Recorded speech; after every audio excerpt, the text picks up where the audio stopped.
நினைச்சு கூட பார்க்கல. நீ எதுக்கு சொன்ன? எனக்கு புகழ் வரும், எனக்கு ஒரு அந்தஸ்து கிடைக்கும், என்னை அறிஞர் என்று எல்லாரும் பாராட்டுவார்கள், அதற்காகத்தான் அதை செஞ்ச. நரகத்தில் இழுத்து செல்லுங்கள். இது யூசாவல ஆயிரக்கணக்கான பேர் இவன் சொன்னதை கேட்டு சொர்க்கத்துக்கு போவாங்க, இவன் போக மாட்டான். ஆயிரக்கணக்கான லட்சக்கணக்கான மக்கள் இவன் சொன்ன சரியான மார்க்கத்தை கேட்டு அவர்கள் சொர்க்கத்துக்கு போய் கொண்டிருப்பார்கள். யார் சொர்க்கத்துக்கு போவதற்கு காரணமாக இருந்தானோ இவன் இழுத்து செல்லப்படுகிற இடம் நரகம் என்று சொன்னால் அல்லாஹ் எதை பார்க்கிறான்? அது நீங்க இருக்கா நம்மள்கிட்ட? அதுக்கு தான் பார்க்கிறோமா? அல்லாஹ்வுடைய திருப்திக்கு தான் அந்த கொள்கையில் இருக்கிறோமா? பார்க்கணும். ஒரு மனுஷன் மீது ஏற்படுற அன்பு உங்களுடைய கொள்கையை தீர்மானிக்கிறது, ஒரு மனிதன் மீது ஏற்படுற கோபம் உங்களை மாத்திருது. ஒரு சகோதரர் எனக்கே தெரியும், ஒரு சகோதரர் தௌஹீத் நம்மளோட சேர்ந்து இருந்தார். அவர் ஒரு நாள் ஒரு ஸ்டேஜில் உட்கார்ந்து இருக்கும் போது அவரோட நான் பேசலையா. ஒரு ஆள் பேசிக்கணும், ஒரு தொண்டர் பேசக்கூடாதுல, அந்த என்ன பேச மாட்டேன்ட்டார் மேடையில் வச்சு. அதுக்காக நான் வந்துட்டேன். இப்படி கொள்கையை தீர்மானிக்கிறது என்ன? ஒரு மனுஷன் காட்டுற அன்பு கொள்கையை தீர்மானிக்குது, ஒரு மனுஷன் காட்டுற அதிருப்தி கொள்கையை தீர்மானிக்குது. அப்ப நம்ம கொள்கைகளை தீர்மானிப்பது அல்லாஹ்வுக்காக இருக்க வேண்டும். பெரிய ஆலிமுக்கு இந்த கதி. மார்க்கத்தை கற்று உணர்ந்து அடுத்தவருக்கு சொன்ன அந்த கடமையை சரியாக செஞ்சாரு, அழகா செஞ்சாரு. என்ன மட்டும் சரியில்லை, அவனுக்கு அது மட்டும் தான் அல்லாஹ்வுக்கு தேவை. இந்த வெளிப்புற தோற்றம் அவனுக்கு தேவை கிடையாது. அந்த விசாரணையிலேயே இன்னொருத்தரை கொண்டு வருவான் அல்லாஹ், பணக்காரர். அறிஞரை கொண்டு வந்த மாதிரி பணக்காரரை கொண்டு வந்து நிறுத்தப்படும். என்னப்பா கஞ்சனையெல்லாம் கொண்டாந்து நிறுத்தப்படாது. இவர் வள்ளலை கொண்டாந்து நிறுத்துவாங்க. வா வள்ளலே, இங்க வா, நீ என்ன செஞ்ச, உனக்கு எவ்வளவு தந்தேன், உனக்கு ஒரு நாளைக்கு 100 ரூபாய் போதும் இருக்கும்போது நான் 1000 ரூபாய் தந்தனா இல்லையா, உனக்கு ஒரு நாளைக்கு மாசத்துக்கு 2000 ரூபாய் போதுங்களே நான் 20000 ரூபாய் தந்தனா இல்லையா, என்னப்பா செஞ்ச, இவ்வளவு பணம் காசு என்ன செஞ்ச? அவர் சொல்வார், என்ன செஞ்சனா, அள்ளியில கொடுத்தேன். நான் என்ன செஞ்சேன்? பள்ளிவாசல கொடுத்தேன், குமரகாரியத்துக்கு கொடுத்தேன், சுண்ணத்து பண்றது கொடுத்தேன், ரோடு போடுறது கொடுத்தேன், பள்ளிக்கூடத்து புத்தகம் வாங்கி கொடுத்தேன், அனாதை பிள்ளைகளை கொடுத்தேன், தௌஹீத் ஜமாத் கொடுத்தேன், மே மாசம் இருக்கிற மாநாட்டு கொடுத்தேன் எல்லாம் சொல்லுவார் அவரு. ஒன்னா இவர் கொடுத்தாரான்னு சொல்லுவாரு. இல்ல நெசம் தான் கொடுத்திருப்பாரு, போய் சொல்ல முடியாது. அங்க போய்கிட்டு கொடுத்தா நெசம் தான். அல்லாஹ் கொடுத்ததை பார்க்க மாட்டேங்கிறான். கொடுத்தடா கொடுத்த, அதுல எந்த சந்தேகமும் இல்ல. எதுக்கு கொடுத்த, எதுக்கு கொடுத்த? வள்ளல்னு சொல்லணும். எல்லாரும் பெரிய இவர் மாதிரி கொடை வள்ளல் உண்டா, அதுக்கு தானே கொடுத்த. சொல்லிவிட்டாங்கல்ல, வர நீங்க வர்ற, எதுக்காக வேண்டி கொடுத்து அது கிடைச்சிட்டே இல்லையா உனக்கு? நீ என்ன நினைச்சு கொடுத்த? இந்த காசை கொடுக்கும் பொழுது 4 பேர் பாக்குறான்னு பாக்குறது கொடுக்கிறது. இந்த காசை கொடுக்கும் பொழுது எப்படி பாக்குறது? அல்லாஹ்வுக்காக கொடுத்தா நீ 4 பேர் பாக்குறது நீ பாக்குற. அந்த கொடுக்கும் பொழுது அந்த ரூபாய் எடுத்தபடி தெரியுற மாதிரி காட்டி 4 பேர் எண்ணி அப்ப கொடுக்குறது. அதனால பாப்பாங்களாம், பாரு அள்ளி கொடுக்குறாரு, இந்த வள்ளல் இந்த மாதிரி ஒரு ஆள் உண்டா.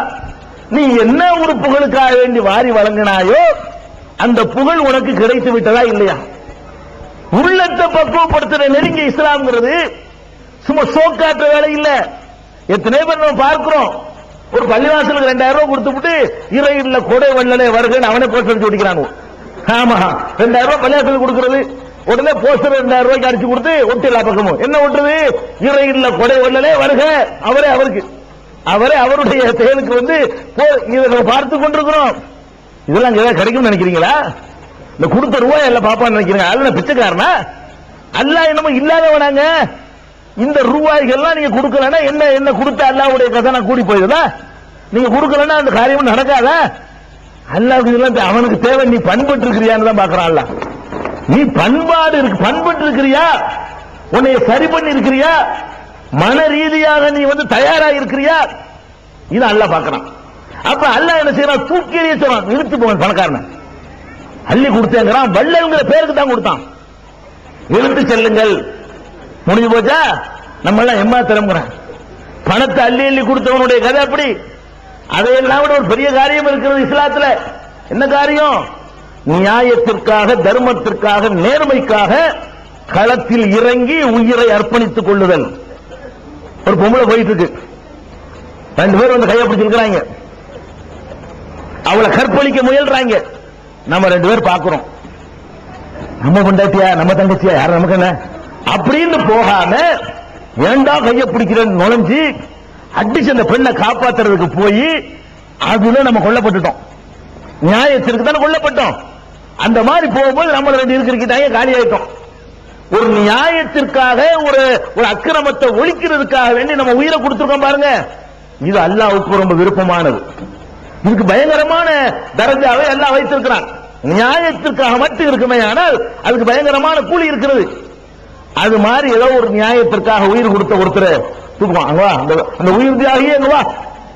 அவர் வருவார். என்ன நினைச்சிட்டு வருவாரு? பெரிய கிரீட தூக்கி எல்லாம் வைக்க போறான். அது உண்மைதானே. அந்த உயிர் தியாகிக்கு கிரீட இருக்கிறது உண்மைதானே. அதை நினைச்சு வருவார். அல்லாஹ் கேப்பா, என்ன நல்ல ஒரு தடகாத்திரமா உடலை தந்தன, என்ன பண்ணுன? என்ன பண்ணனா? உயிரையே உனக்காக கொடுத்துட்டு வந்திருக்கிறேன். அவர் சொல்லுவாரு, உயிரையே கொடுத்தேன்.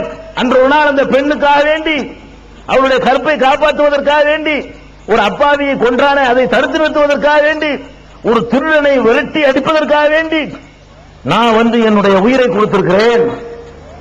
அதெல்லாம் கொடுத்த நெசம்தான்ப்பா. நீ அதுக்கு தான் கொடுத்தியா? உயிரை கொடுத்த நெசம் எதுக்கு கொடுத்த? வீரர் சொல்லணும். எல்லாரும் நம்ம போன பிறகும் நம்ம பேர் இருக்கணும். நம்மளை பத்தி வீரர் என்று என்ன செய்யணும்? எல்லாரும் பாராட்டணும். நம்மளை பார்த்து நம்ம அந்த போயிட்டு செத்து போகாம திரும்பி வந்தா நம்மளை கண்டு எல்லாரும் பயப்படணும். எதுக்கு உயரம் காட்ட போறது? அப்படி ஒருவேளை சாகாம வந்துட்டான்னு எப்படி வந்திருப்பான் தெரியுமா? அப்படி அடிச்சு அவனை பிறகு வரும்போது அப்படி சட்டத்தை கூட்டுக்கிட்டு இதற்கு போனது போனே காலி ஆயிட்டு. அது ஒரு விஷயம். நீ காலியாம வந்து இருந்தா நீ என்ன பண்ணி இருப்ப? வரும்போதே அவனை இவன் அடிச்சிருந்தான்னு வைங்க, அப்ப போடுற ஆட்டமும் இப்ப நடக்கிறது நெஞ்சு தூக்கி வச்சுக்கிறோம். என்னடா அப்படிங்கிறது அவனை விட ரவுடியா இவன் ஆயிருவான். அந்த மாதிரி எல்லாம் அந்த உயிர் தியாகிகள் நிறைய உண்டாயிருக்கிறாங்க. அப்ப அந்த மாதிரியான ஆட்களை கொண்டாந்து நிப்பாட்டி வைத்து அல்லாஹ் கேட்பான், நீ வீரன் என்ற பெயர் எடுப்பதற்குத்தான் இந்த வேலையை செஞ்ச. பேர் எடுத்தாச்சு, எல்லாம் சொல்லிட்டாங்க. வீரன் 4 பேர் பேசிட்டா இழுத்து செல்லுங்கள் நரகத்திற்கு என்று அல்லாஹ் கட்டளையிடுவான் என்று நபிகள் நாயகம் ஸல்லல்லாஹு அலைஹி வஸல்லம் அவர்கள் முக்கியமான 3 சேவைகள் செய்தவர்களை சுட்டிக்காட்டி, நல்ல சேவைகள் செய்து கூட எண்ணம் சரியில்லை. எண்ணம் சரியில்லாததனால் அதனால் சல்லி காசுக்கு பிரயோஜனம் இல்லாம மட்டுமில்ல, நரகமும் சேர்ந்து கிடைக்கிறது. பிரயோஜனம் இல்லாம போனால் பரவாயில்லைங்க, தண்டனை கிடைக்கிறது என்று சொன்னால் நம்ம உள்ளத்தை எப்படி பக்குவப்படுத்த வேண்டும்? ஃபர்ஸ்ட் நமக்கு தேவை உள தூய்மை.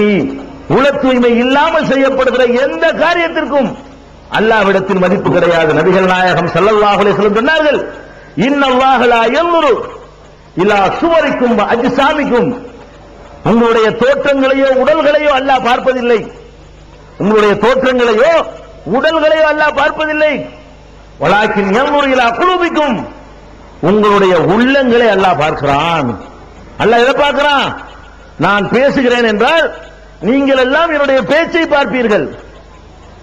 அல்லாஹ் பேச்சை பார்க்க மாட்டான். எதை பார்க்குவான்? என்ன வச்சுக்கிட்டு பேசுறாங்க. அதுதான் அல்லாஹ்வுக்கு தேவை. அப்ப அல்லாஹ் பார்ப்பது உள்ளங்களை பார்க்கிறான். அப்ப உள்ளங்களை அல்லாஹ் பார்க்கிறான் என்பதற்காக மட்டும்தான் நீங்கள் இந்த கொள்கையை ஏற்க வேண்டும். இதற்கு முன்னால் வேறு நோக்கத்திற்கு ஏற்று இருந்தாலும் இப்ப நீங்கள் மாற்றிக்கொள்ள வேண்டும், திருத்திக் கொள்ள வேண்டும். வேற என்னமோ ஒரு எதிர்பார்ப்புல, வேறு என்னமோ ஒரு புரட்சியா இருக்கு, ஒரு வித்தியாசமா ஒண்ணு இருக்குது. சில ஆட்களுக்கு வித்தியாசமா வர்றதை பூரா ஏத்துக்குவாங்க. அது ஒரு இருக்கு.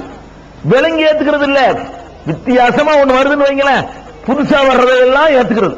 இது புதுசா வந்துச்சா நல்லா இருக்கு ஏத்துக்கிறது. இன்னும் வருவாங்க புதுசா, அது இஸ்லாத்துக்கு எதிரானதா இருக்கு, அதையும் தெரியுமாங்க. அதுல ஒரு 5 வருஷம் கூட உனக்கு இருக்கு, 2 வருஷம் இருப்பான். என்னடா இதையே போவாதான் புதுசா ஒன்னையும் காணா. இன்னொருத்த வந்து என்ன செய்வான்? வேற புதுசா ஒண்ணு சொல்லுவான். அப்ப அதுக்காக வேண்டி நீங்க ஏத்துக்கிட்டியா? புதுசுங்கிறதுக்கு ஏத்துக்கிட்டியா? அங்க ஒண்ணும் கிடைக்காது. எதுக்கு ஏத்துக்க